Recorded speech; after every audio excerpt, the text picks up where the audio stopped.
Guarded closely by Adams and tripped up. And let's see, foul being called. Been called on Maynard, I believe, with the trip, blocking foul. Bobby Jo Maynard picks up her 5th. She'll have to go out. So Bobby Jo Maynard, a solid performer for this Washburn team, has fouled out here with 1:45 to go. Bobby Jo, a senior, hoping that her teammates can come on and pull off the upset. The entire Central Aroostook team down to congratulate her on a fine game. And Bedore will go back to the foul line.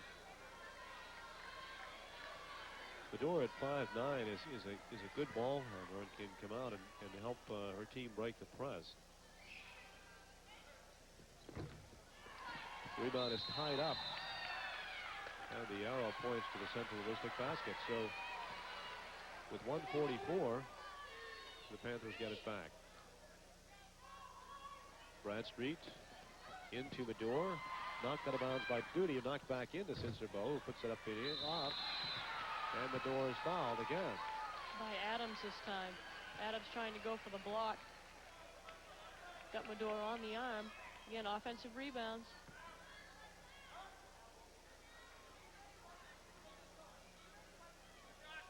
So this time Adams on for 2. Adams, a much taller Adams on the inside. As you see, no one boxed her out in that situation, and that's one of the things you're going to have to do against a much taller team. Still, Central Aroostook not having a lot of luck from the line in the past few minutes. Now, Bedore puts her team up by 6 at 1:45. Hughes coming down to set it up. They got to work in a hurry now. Adams back to Hughes. She'll take a long shot that's partially blocked, and Bedore rips it away and draws the foul. So Bedore spending a lot of time on the foul line. Yes, she is. That foul going to go against Levesque. That'll be her 4th foul. Coach Erickson giving final minute instructions to Meredith Hughes. It's an all Aroostook County afternoon here at the Bangor Auditorium. The boys D final follows this game with Southern Aroostook against Washburn, so it's a big afternoon for Washburn fans. The rebound taken down by Levesque, clears to Hughes. 35-29. They've got 1:19 to go. Hughes goes all the way in by herself, and the shot is blocked by Clark, but Clark picks up the foul. So Hughes. That's either 4 or 5 on Clark. That's number 5, and so Heather Clark now has fouled out of the ball game. But she's done well to hang in this long, and at this point, down by 6. We'll see if that really has much of an effect in this ball game. Hughes trying to take control here and trying to key the upset. Clark, remember, coming in, starting off this second half, she played a great role for this Central Aroostook team. Really did a job on the boards and came in scoring.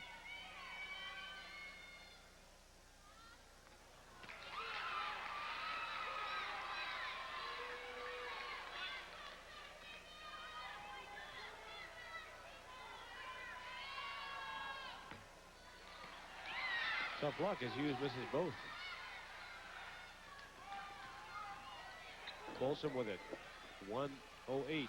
Bradstreet. And traveling violation on Bradstreet. So another opportunity here. We know they have the 3-point shooters. 1:06 to go in the game. They're only down by 6.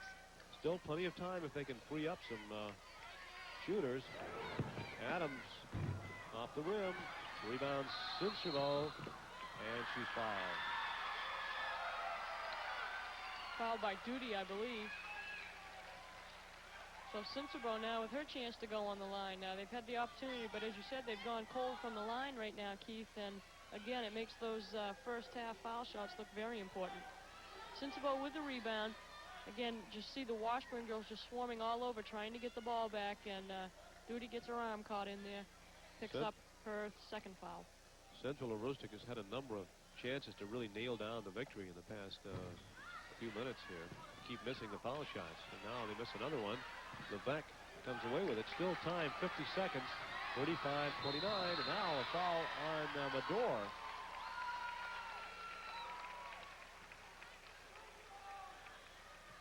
goes down hard, but she bounces right back up.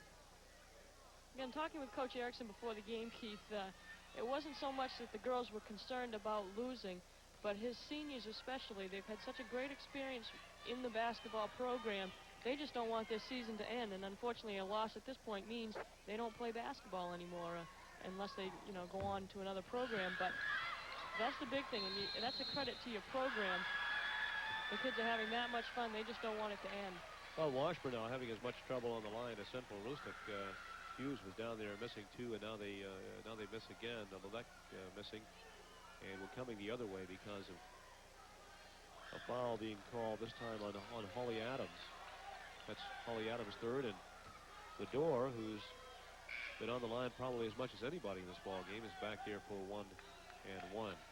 And now checking in is Kelly Fox, number 35, back in the game for Washburn, a 5'6" sophomore. Keith, notice down on the other end, I don't know if we can get a shot down there. Ronette Bragg has set herself right up down in three-point area, but Bradstreet right with her. Again, staying with her. And the door shot is good. 45 seconds, 37-29, a pretty good 8-point lead. Hughes misses the long one, and it's taken back, however, and put up and off by Levesque. No, up and off by Fox, and a foul. Levesque, I believe that's going to be 5 on Levesque. So she's going to foul out with 31 seconds to go. Coming in will be Bushy. And the Central Aroostook team coming over to congratulate Levesque on a good game. Unfortunately, this is not the way she wanted the game to end. 31 seconds. They're now down by 8. Washburn, of course, the defending Class D state champion. They won the Class D championship in 1988 and again in '89. They defeated Valley High of Bingham in '88, 51-43, and last year defeated Buckfield 47-42. And destined not to repeat, came into the tournament number 5, but have done a good job to get to the final. Bradstreet's long one, bang, 3. If we could have gotten a look at Coach Jackins, he calls out the play 3. He says no shots, and Bradstreet says, well, I think I'm open. Hughes back the other way. 40-31, 11 seconds, and Central Aroostook is just waiting for time to run out. Well, that's what they were hoping to do. Coach didn't want any shots at that point, but Bradstreet fires up the 3 and makes it, and he says, I guess we'll take that one. So 9 seconds to go right now, and Central Aroostook really having just shown their prowess here today, Keith. Washburn has tried to stay with them, tried to tire them down, but they have survived foul trouble and a little bit of fatigue, and they're just doing the job right now. Central Aroostook looks as if they're going to head into the finals here. 9-point lead. They kept Central Aroostook within striking range for, well, throughout the entire ball game. Central Aroostook, a much taller ball club, and Washburn was doing really, I think, control the tempo a good part of the ball game. Yes, until the last minute or 2. And as you said, Keith, Central Aroostook really had their opportunities to put them away, and they just haven't taken advantage of that, and Washburn hangs tough.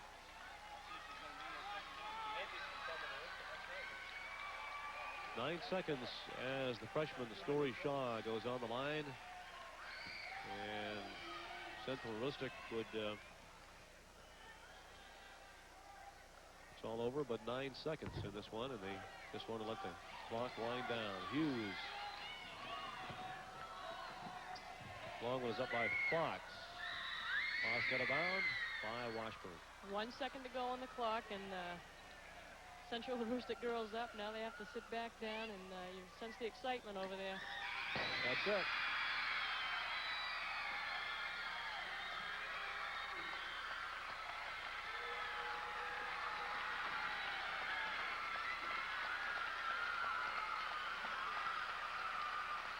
A nice round of applause from both sides, as both communities very proud of the girls out here today.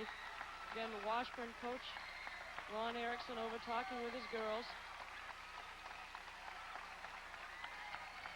And Lee Bradstreet going up to get the net.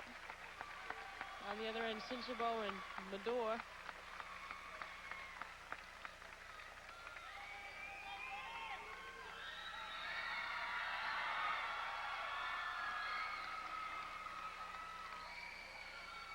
Well, you got to figure it's a real bonus for either of these teams to reach the Eastern Maine final. Washburn, after winning the state championship the past 2 years in a row, came in 5th with a record of 10 and 8, and Central Aroostook came in 3rd with a record of 9 and 9. So just to be in the final is quite a feat for the Washburn Beavers.